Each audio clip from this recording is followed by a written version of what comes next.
Ya, vamos a revisar el tema de absceso hepático. Aquí tenemos la hoja de ruta.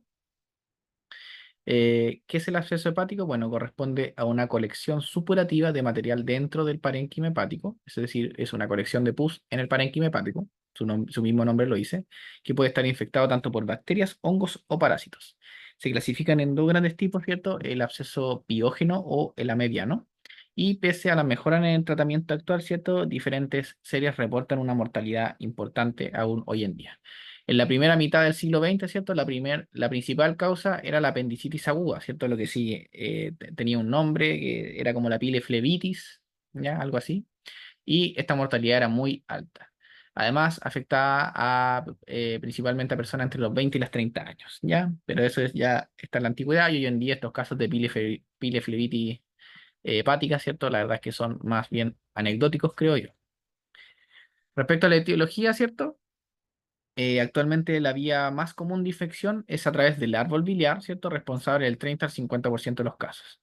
Entonces, aquí vemos, ¿cierto? Como tenemos algunos abscesos de origen maligno, algunos abscesos de origen iatrogénico y unos abscesos de origen infeccioso. Si bien aquí todas estas causas pueden estar mezcladas, ¿cierto? Para generar un absceso hepático.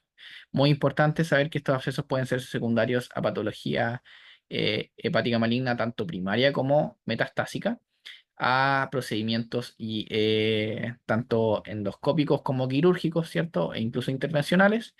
Y dentro de los abscesos infecciosos ya vimos que podían ser piógenos a medianos y mucho menos frecuentes fúngicos. ¿Y de dónde provienen estos bichos, cierto? Provienen del tracto biliar, de una apendicitis como vimos históricamente, de diverticulitis o enfermedad inflamatoria intestinal. La etiología, ¿cierto? Bueno, un poquito de lo que estábamos conversando. La infección del árbol biliar, ¿cierto? Puede deberse, ¿cierto? A obstrucción maligna, instrumentalización, coleocolitiasis, infección intraabdominal, ¿cierto? Apendicitis, diverticulitis, extensión directa, ¿cierto? Por ejemplo, por colicistitis, un absceso perirrenal, invasión hematógeno, por ejemplo, por endocarditis, bacteriemia, por trauma, ¿cierto? Iatrogénico, o complicaciones postquirúrgicas, un grupo criptogénico idiopático que va a corresponder hasta el 30% donde no se encuentra la causa, y sobreinfección, ¿cierto? De un quiste o de una metástasis necrótica o cuerpo extraño, ya obviamente algo más anecdótico. Entonces, la ruta de invasión, como habíamos visto, ¿cierto? Teníamos una invasión contigua, ¿cierto? De, por ejemplo, abscesos que estén cerca de acá, que invadan contiguamente. Tenemos invasión desde la vía biliar, ¿cierto? Por ejemplo, por malignidad que esté comprimiendo, por colangitis, por invasión endoscópica. Tenemos invasión vía arterial, ¿cierto? Que corresponde a bacteriemia, endocarditis, ¿cierto? Que llegan vía arteria hepática común. Tenemos invasión portal, ya también por bacteriemia, infecciones intraabdominales, ¿cierto? Porque el sistema porta drena todo lo que es intestino, ¿cierto? Colon, todo lo que es apéndice, entonces de ahí vienen la diverticulitis, la apendicitis.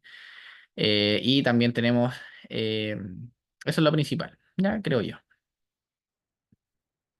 Los factores de riesgo, ¿cierto? Hay factores de riesgo que aumentan la incidencia, como el sexo masculino, pacientes ya de 50 a 60 años, diabetes mellitus, hipertensión, daño hepático crónico, inmunodeficiencia. ¿Y qué factores aumentan la mortalidad? Bueno, un absceso grande, mayor a 5 centímetros, que se rompa, que tenga un cáncer asociado, falla multiorgánica, cirrosis hepática y sepsis. Entonces, el absceso se presenta principalmente en sexo masculino, 50 a 60 años, diabético, inmunodeficiente, daño hepático crónico, ¿ya? Y estos factores hacen que aumente la mortalidad. La presentación clínica, ¿cierto? Recordar estas comorbilidades que hablamos para tener alta sospecha en el paciente diabético, hipertenso, en daño hepático crónico, ¿ya? ¿Y cómo se va a presentar, cierto? En este paciente de 50 a 60 años diabético, hipertenso con daño hepático crónico, se va a presentar con fiebre muy frecuentemente, una fiebre alta, con dolor abdominal, ¿ya? Que puede tener calofríos, ¿cierto? Ya sea con o sin fiebre, estos calofríos, lo que se denomina calofrío solemne, las náuseas, vómitos, compromiso del estado general y la ictericia. ¿Ya? Entonces, recordar, es un paciente que tiene daño hepático crónico, diabetes mellitus, hipertenso, 50 a 60 años, ¿cierto? Que puede estar en el contexto de una bacteriemia, de una infección intraabdominal, que puede tener el antecedente de manipulación de vía biliar o una cirugía o una malignidad, eh, etcétera. Y en este contexto empieza con fiebre, con calofríos, con dolor abdominal. Fiebre, escalofríos, calor abdominal. Del estudio diagnóstico, la tomografía de axial computarizada tiene mejor sensibilidad que el ultrasonido, hasta el 100 casi cercano al 100%, pero tiene bajo rendimiento en abscesos menores de 1 centímetro. Muestra imágenes heterogéneas, ¿cierto? Hipodensas, con un contorno irregular y puede tener aire asociado. La mayoría de las lesiones son únicas y se ubican en el lóbulo hepático derecho y en un grupo, ¿cierto? Se asocia con derrame pleural. Entonces aquí vemos una ecografía y un TAC, ¿cierto? Sabemos que el TAC tiene mejor sensibilidad. Aquí tenemos una lesión, ¿cierto? Que tiene este, un centro, en este caso hipocogénico, ¿cierto? Que tiene bordes irregulares, ¿ya? Aquí vemos, por otra parte, otra lesión que se ubica a nivel de lóbulo hepático derecho, que tiene una pared, ¿cierto? Irregular, con tabiques, ¿cierto? Y con un centro, en este caso, hipodenso. Respecto al laboratorio, ¿cierto? Es frecuente encontrar alteraciones inespecíficas, por ejemplo, elevación como una clínica de inflamación, como elevación de la PCR, leucocitosis, anemia. También pueden alterarse en forma de colestasia, ¿cierto? O sea, incluso un grupo de pacientes puede hacer ictericia.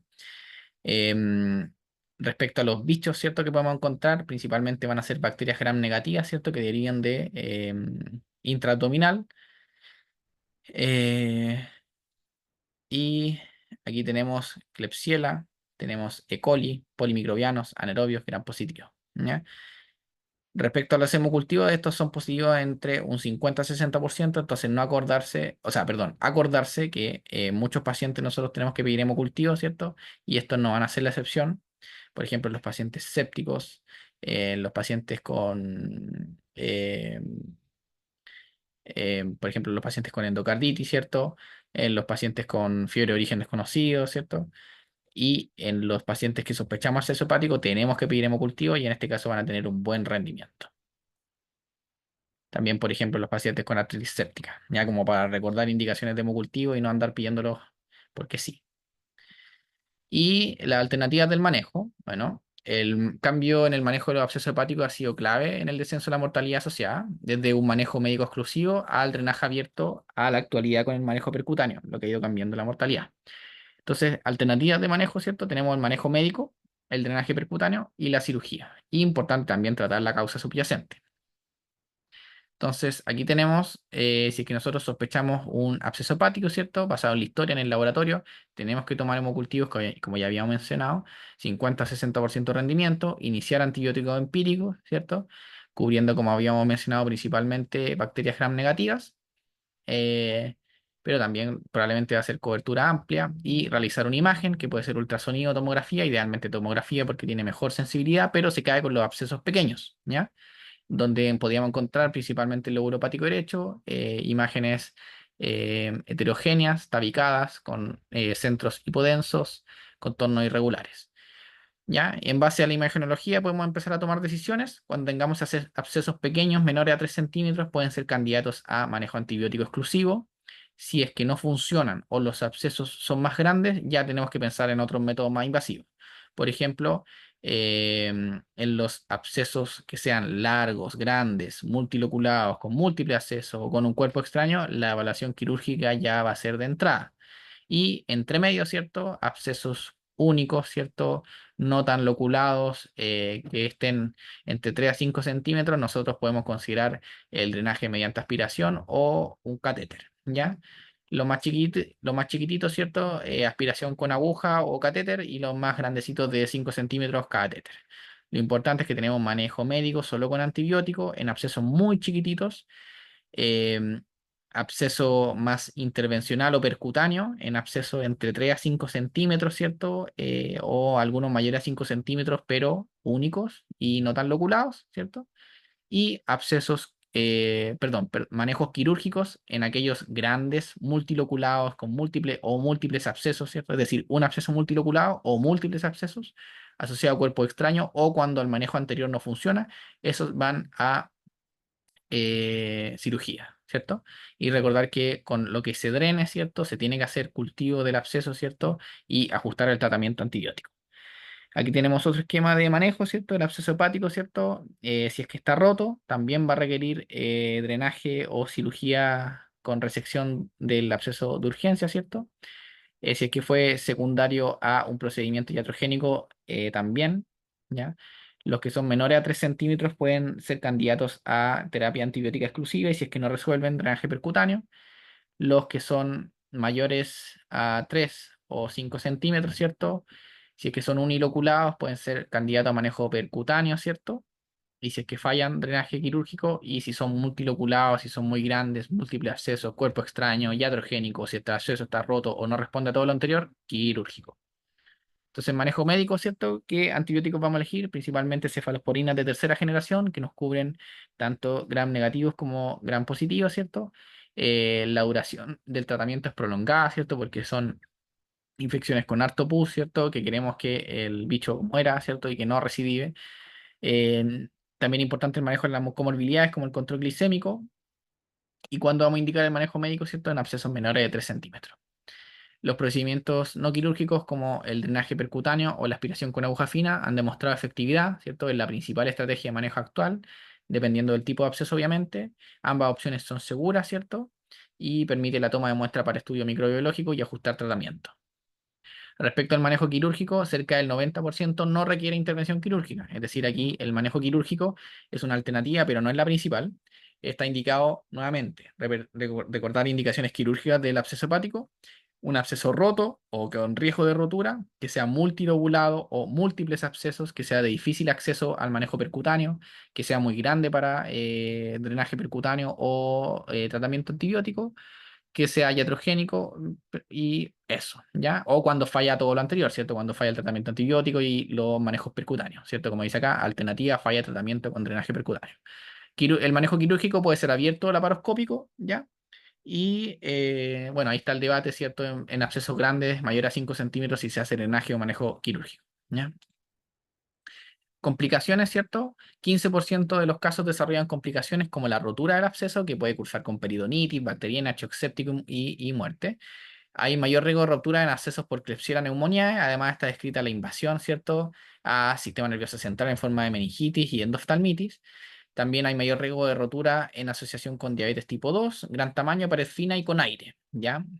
Eh, Pueden diseminar a cavidad pleural, ¿cierto? Y mayor recurrencia y mortalidad en abscesos de origen biliar, ¿ya? Entonces, los abscesos hepáticos se pueden complicar, ¿ya? Una de las complicaciones más importantes son la rotura. Y la rotura puede dar origen a un cuadro muy grave, ¿ya? ¿Qué pacientes tienen mayor riesgo de rotura? Cuando los pacientes diabéticos, los abscesos de gran tamaño, con pared fina y con aire, y aquellos que se reporta Klebsiella pneumoniae como etiología del absceso, ¿ya?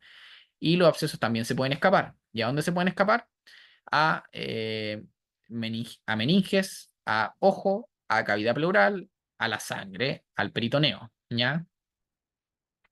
¿Cuáles son los mensajes finales, cierto? Una patología que tiene alta mortalidad, incluso hoy en día, ¿cierto? Tiene importancia el manejo y el estudio de las comorbilidades, ¿cierto? Sospechar, el paciente tiene antecedentes de diabetes, hipertensión, daño hepático crónico. Hay múltiples etiologías posibles de estudiar, ¿cierto? Puede tener origen por sangre, por origen venoso, por origen intraabdominal o por contigüidad, ¿cierto? Entonces, ir a buscar el proceso intraabdominal como diverticulitis o apendicitis, ir a buscar la bacteriemia por endocarditis o por otra causa, ir a buscar los abscesos que estén infectando el hígado por contigüidad, etcétera. O los procesos biliares también que se hayan realizado, ¿cierto? Tanto infecciosos como con angítio, manipulaciones de vía biliar. Muy pocos casos requieren manejo quirúrgico, habíamos visto que la mayoría no lo requieren y allí el manejo de elección es antibióticos en abscesos pequeños y drenajes percutáneos, ¿cierto? En el resto de los abscesos, ¿ya? Recordar las indicaciones de manejo quirúrgico, abscesos con riesgo de rotura, por ejemplo, diabéticos, pared fina, con aire, Klebsiella pneumoniae, en abscesos que se hayan roto, ¿cierto? Y que puedan diseminar a otra cavidad, en paciente en que haya fallado el manejo percutáneo y antibiótico, en abscesos muy grandes, ¿cierto? Ahí está como ahí lo controversial, o abscesos que no sean posibles de acceder por vía percutánea, en abscesos que sean multiloculados o múltiples abscesos, Y eso creo que es lo principal, ¿ya? Acordarse que requiere un manejo antimicrobiano importante, ¿cierto? Con amplio espectro, cefalosporina de tercera generación, ya lo principal es cubrir gram negativos y este es un tratamiento prolongado que va a durar 2 a 6 semanas y que se puede hacer tratamiento antibiótico exclusivo en casos muy particulares, ¿cierto? Cuando no esté indicado el manejo quirúrgico y los abscesos sean menores a 3 centímetros. Eso es todo sobre absceso hepático.